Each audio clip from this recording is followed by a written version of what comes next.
उनकी फैमिली का प्रेशर इतना बनता है, उनके साथ होते हुए भी वो सामने नहीं आती है। लेकिन महिलाओं को ये बिल्कुल बर्दाश्त नहीं करना चाहिए। कोई मुझे ये बोले कि दहेज के लिए मैं अपनी बेटी को विदा करूं, तो मैं घर पे रहना उनका पसंद करूंगी। ये तो एक अत्याचार है, एक कुप्रीति है जो हम लोगों को मिलके ही दूर करनी चाहिए। जो लड़की उनकी आगे उनकी ज़िंदगी बनाती है, वो उस लड़की से वो कुछ मांगते हैं। उनके पेरेंट्स भी तो उन पे खर्च करते हैं ना, जैसे अब लड़कों को पढ़ाने में खर्च कर रहे हैं, लड़कियों को पढ़ाने में भी खर्च कर रहे हैं। देश के अलग अलग कोने और राजधानी दिल्ली से लगातार ऐसे मामले सामने आ रहे हैं जहां पर दहेज के लिए बेटियों को प्रताड़ित किया जाता है, बहुओं की हत्या कर दी जाती है और उसमें एक परिवार में सन्नाटा छा जाता है। हर दूसरे दिन या कहूँ तो हर रोज़ किसी न किसी बेटी की जो है वो बलि चढ़ जाती है इस दहेज के नाम पर। लेकिन सवाल ये कि आखिर लोग इस दहेज से क्या समझते हैं, क्या महिलाओं को ये लगता है कि सही है या नहीं है। इस पर जानने के लिए, उनकी राय समझने के लिए इस वक्त हम मौजूद है दिल्ली के कनॉट प्लेस में और बातचीत करते हैं कुछ महिलाओं से कि आखिर उनकी इस पर क्या राय है। आपका नाम? मेरा नाम कल्पना है। कल्पना जी, ये बताइए कि आप दहेज को जो दिया जाता है और जो मांगा जाता है अधिकार से ससुराल वाले मांगते हैं, उसे कैसे देखते हैं? ये तो बिल्कुल गलत है जो महिलाओं पे अत्याचार हो रहा है ना। और कुछ महिलाएं ऐसी भी होती है जो फैमिली के प्रेशर में आके वो मतलब एक्सेप्ट ही नहीं करती, मीडिया के सामने ही नहीं आती है। उनकी फैमिली का प्रेशर इतना बनता है, उनके साथ होते हुए भी वो सामने ही नहीं आती है। लेकिन महिलाओं को ये बिल्कुल बर्दाश्त नहीं करना चाहिए, उसके लिए आवाज़ उठानी चाहिए। ये गलत है जो गलत है। अगर हम सब महिला से बर्दाश्त कर, ना जाने कितनी लड़की कितनी महिलाएँ होंगी ना जिन पर अत्याचार होएगा, जो नहीं आवाज़ उठाएंगी। कुछ तो इन्हीं के कारण चुप हो जाती है क्योंकि उनको मिलता ही नहीं है, इंसाफ ही नहीं मिलता। और हमारे देश का लॉ भी इतना गंदा है ना, कोई भी केस आप उठा के देख लीजिए कि वो सालों साल चलते रहते, इंसान की ज़िंदगी ख़त्म हो जाती है बट केस जो है वो नहीं क्लोज होते हैं। तो क्या चुप रहने के कारण ये केसेस बढ़ रहे हैं? बिल्कुल, चुप रहने के कारण ही ये केसेस हो रहे हैं क्योंकि लेडीज़ हैं जो वो बोलती ही नहीं है। जो गर्ल्स हैं, महिलाएं हैं जो शादीशुदा है, जिनके बच्चे हैं, वो मतलब बच्चों के लिए सोचती है, इनकी वजह से हम साथ रहे, बर्दाश्त करती रहे। जो मैरिड है, बच्चे भी नहीं है, वो फैमिली के बर्दाश्त उससे वो इसलिए चुप रहती हैं। आपका नाम? मेरा रानी। दहेज देने से बढ़ावा मिल रहा है, दहेज लेने? बढ़ावा मिल रहा है, बिल्कुल बढ़ावा मिल रहा है, क्योंकि आजकल हम तो ये सोचते हैं हमारे बच्चे अच्छा पढ़े लिखें और अपने पैरों पे खड़ा हुए हैं, और जो दहेज की मांग करते हैं उनको उल्टा मुंह तोड़ जवाब दें। क्या पढ़ाया लिखाया इसलिए जाता है ताकि बाद में दहेज दे के बेटियों को विदा करना पड़े? नहीं, ये सब शायद मुझे लगता है हो सकता है कि जो पिछड़े लोग हैं वो लोग ये सोचते होंगे। काफ़ी पहले से चला? हाँ, पहले से चला हुआ आ रहा है। ठीक है, तो आप कैसे देखती हैं दहेज मांगने वालों? मैं तो बिल्कुल ख़िलाफ़ हूँ। मेरी खुद की 2 बेटियाँ हैं और मैं सोचूंगी अगर कोई मुझे ये बोले कि दहेज के लिए मैं अपनी बेटी को विदा करूँ, तो मैं घर पे रहना उनका पसंद करूँगी और ज़िंदगी भर अपने पास। आप अपनी बेटी को घर में रखेंगे लेकिन दहेज देंगे? नहीं, मैं अपने पास रखूँगी और अपने पैरों पे खड़ा करूँगी उन्हें, और बस मेहनत करेंगे, मेहनत करके हम लोग अपना गुजर बसर करेंगे। मैम, आपका? रीता सक्सेना। क्या आप दहेज को कैसे दें? दहेज को देखिए, डिमांड नहीं होनी चाहिए कि हमें ये चीज़ चाहिए। बाकी बच्चे की पसंद से पेरेंट्स अपनी मर्जी से खुश होकर जो कुछ देते हैं, गिफ्ट होता है वो, और वो लेने में कुछ हर्ज नहीं है ना ही। और उसके बाद भी कोई डिमांड नहीं होनी चाहिए कि आपने ऐसा नहीं ऐसा दिया।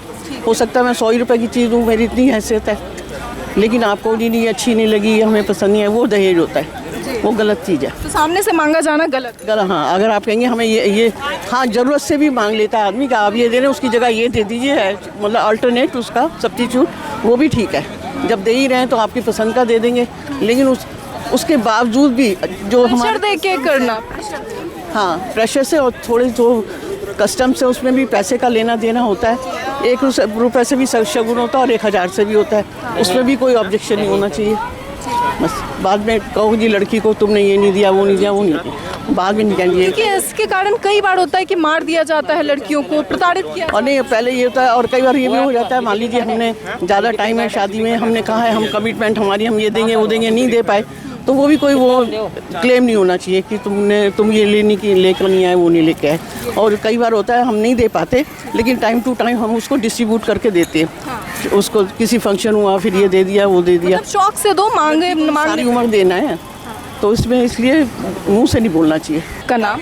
वीना शारदा। तो शारदा जी, आप बताइए कि क्या ये सही है कि अगर बेटियों को रुलाया जाता है, बहुओं को प्रताड़ित किया जाता है, इसे आप कैसे देखते हैं? ये तो एक अत्याचार है, एक कुप्रीति है जो हम लोगों को मिलके ही दूर करनी चाहिए। बहन बेटी बहू सबके घर में आती है, लेकिन उसको प्रताड़ित करना कोई अच्छी बात तो नहीं है ना। और ये है कि आज हमारी बेटी है, या हमारी बहू है, हम उसके साथ कुछ बुरा करते हैं, कोई अन्याय करते हैं, कल हमको अपने आप को तैयार रखना कि हमारी बेटी के साथ भी वही सब ऐसा हो सकता होगा। मस्ट है ये। अगर आपने अपनी बहू को तंग किया है, अपने आप को तैयार रखो कि आपकी बेटी के ऊपर वो चीज़ लागू होगी। आपका नाम? रानी। ये बताइए कि आप डाउरी को किस तरह से देखती हैं, दहेज? अगर हम देखें तो ये तो लड़कों वालों की तरफ से एक भीख मांगना ही है। भीख मांगना और क्या कह सकते हैं। मतलब अपनी वो खुद पे उनको इतना भरोसा नहीं है कि वो अपनी ज़िंदगी में कुछ कर सकते हैं, और वो ये सोच के बैठते हैं कि हाँ किसी लड़की, जो लड़की उनकी आके उनकी ज़िंदगी बनाती है, वो उस लड़के से वो कुछ मांगते हैं। उनके पेरेंट्स भी तो उन पे खर्च करते हैं ना, जैसे अब लड़कों को पढ़ाने में खर्च कर रहे हैं, लड़कियों को पढ़ाने में भी खर्च कर रहे हैं। तो जब आप इतना देखते हैं कि हाँ मेरा लड़का यहाँ जा रहा है वहाँ, तो ये भी तो देखिए कि वो माँ बाप भी जो लड़की के हैं वो भी कितने मेहनत करके अपनी लड़की को ऊपर लेके जा रहे हैं, और आप अभी भी वहीं पर हैं कि हाँ हम डॉरी ले और ना ले तो प्रताड़ित करे, ये करे वो करे।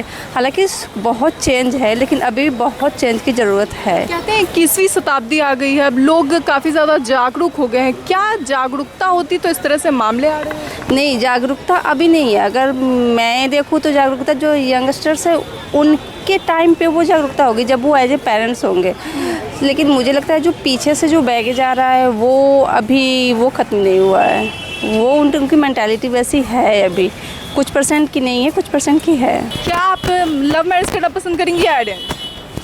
मुझे दोनों में कोई इशू नहीं। तो आप दहेज देकर शादी करेंगी, सामने से अगर मांगा जाएगा तो? नहीं, क्यों नहीं? बिकॉज मैं इतनी एजुकेटेड हूँ कि मतलब मैं खुद ही फैमिली की टेक केयर ऑफ कर सकती हूँ। तो मतलब ये चीज़ ऑलरेडी आपको मिल रही है ना, तो मैं उसका डाउरी क्यों दूँ? मतलब यानी कि आप एग्री करती हैं कि मम्मी पापा ने इतनी मेहनत से पढ़ाया है तो वो डाउरी देकर शादी की? या आई एग्री। आप ये मम्मी है आपकी, आंटी आपका नाम? उर्मिला सिंह। उर्मिला जी, ये बताइए कि आप दहेज को कैसे देखते? गलत ही है, गलत है और क्या।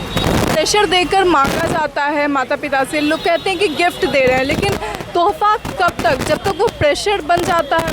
नहीं, गिफ्ट तो होता ही नहीं है, वो तो प्रेशर में ही देना पड़ता है। गिफ्ट कहाँ, गिफ्ट देना होता तो अपने हिसाब से अपनी खुशी से देते हो, तो उसमें मांगने का तो कुछ रहता नहीं। मतलब एक्चुअली उनकी मजबूरी होती है, मैं मानती हूँ, लेकिन कई लोग इसको बहुत मतलब एग्री करते हैं। मतलब भले वो लड़की के पेरेंट्स हैं बट वो एग्री करते हैं, वो तो उनको अपना सोच बदलना पड़ेगा ना।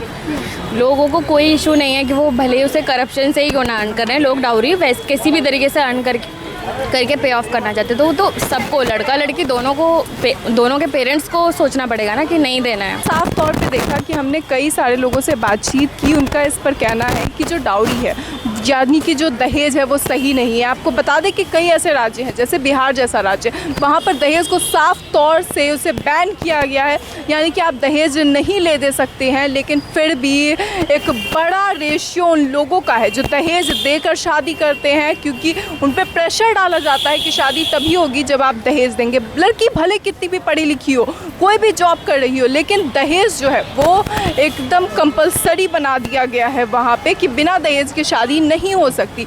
अब जो मिडिल क्लास से ऊपर के लोग होते हैं उनके लिए तो ये चीज़ आसान है, लेकिन जो लोग गरीब तबके से आते हैं उनके लिए ये प्रेशर बन जाता है कि दहेज उनको दे करके तब अपनी बेटी को विदा करना होता है, शादी करनी होती है। इसे लेकर हमने आपको हर उम्र के जो लोग थे उनसे बातचीत की कि उनकी क्या राय थी। जिनकी बेटियां हैं वो अपनी बेटियों को कभी भी दहेज देकर विदा करने का नहीं सोचेंगी।